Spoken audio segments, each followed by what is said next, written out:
Today we're going to get up close and personal with something that's a little uncomfortable. Sexually transmitted infections. Sexually transmitted infections, formerly known as sexually transmitted diseases, are as old as mankind. They're mentioned in every historical culture. The first mentions of sexually transmitted infections can be found in ancient Egyptian, Greek, and Roman records.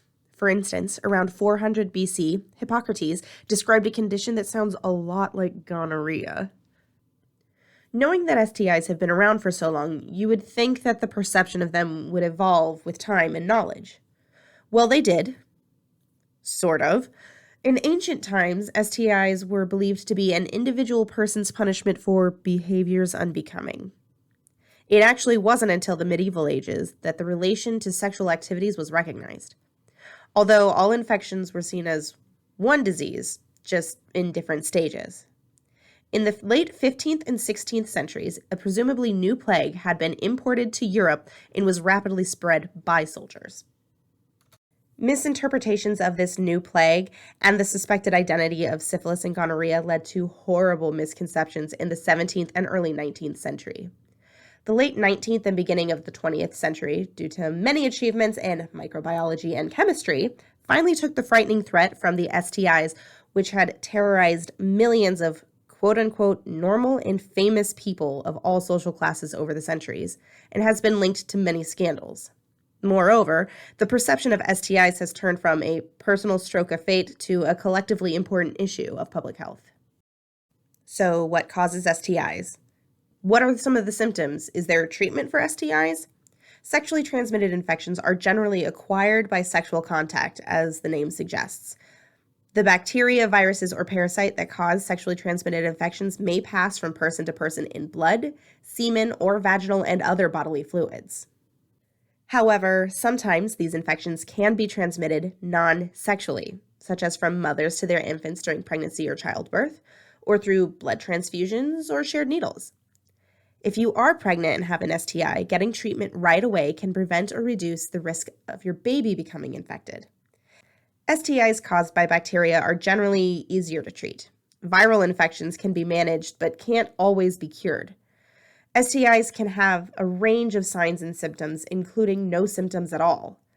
That's why they may go unnoticed until complications occur or a partner is diagnosed.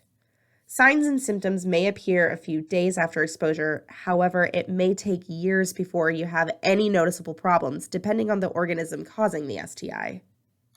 Signs and symptoms that might indicate an STI include fever, lower abdominal pain, painful or burning urination, unusual or odorous vaginal or penile discharge, and pain during sex. Treatment for STIs usually consists of one of the following, depending on the infection. There's antibiotics.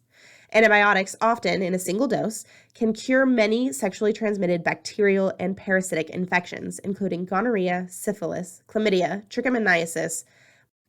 Another treatment for STIs would be antiviral drugs. If you have herpes or HIV, you'll be prescribed an antiviral drug. You'll have fewer herpes recurrences if you take daily suppressive therapy with the prescription antiviral drug. However, it is still possible to give your partner herpes. If you've had an STI, ask your doctor how long after treatment you need to be rested, because getting rested will ensure that the treatment worked and that you haven't been reinfected. Screening is testing for a disease in someone who doesn't have any symptoms. Most of the time, STI screening is not a routine part of healthcare, but when a person's risk for getting an STI changes, screening is suggested. Anyone sexually active is recommended to be tested every 3 months, when they become active with a new partner or if they suspect that they may have contracted an STI. There are several ways to avoid or reduce your risk for getting an STI. Get vaccinated. Vaccines are available to prevent human papillomavirus, HPV, hepatitis A, and hepatitis B. The CDC recommends the HPV vaccine for girls and boys ages 11 and 12, although it can be given as early as age 9. Use condoms and other contraceptives consistently and correctly. And communicate. Before any serious sexual contact, communicate with your partner about practicing safe sex and setting boundaries. Be sure you specifically agree on what activities will and won't be okay. Consider talking to your partner about being sexually monogamous. One of the things the Two Rivers Public Health Department public health nurses do is disease investigation, including STI investigations. In our district, we have seen a large uptick of STIs. While on the subject of increasing rates, I want to take this time to discuss how TRPHD works with patients who test positive for STIs.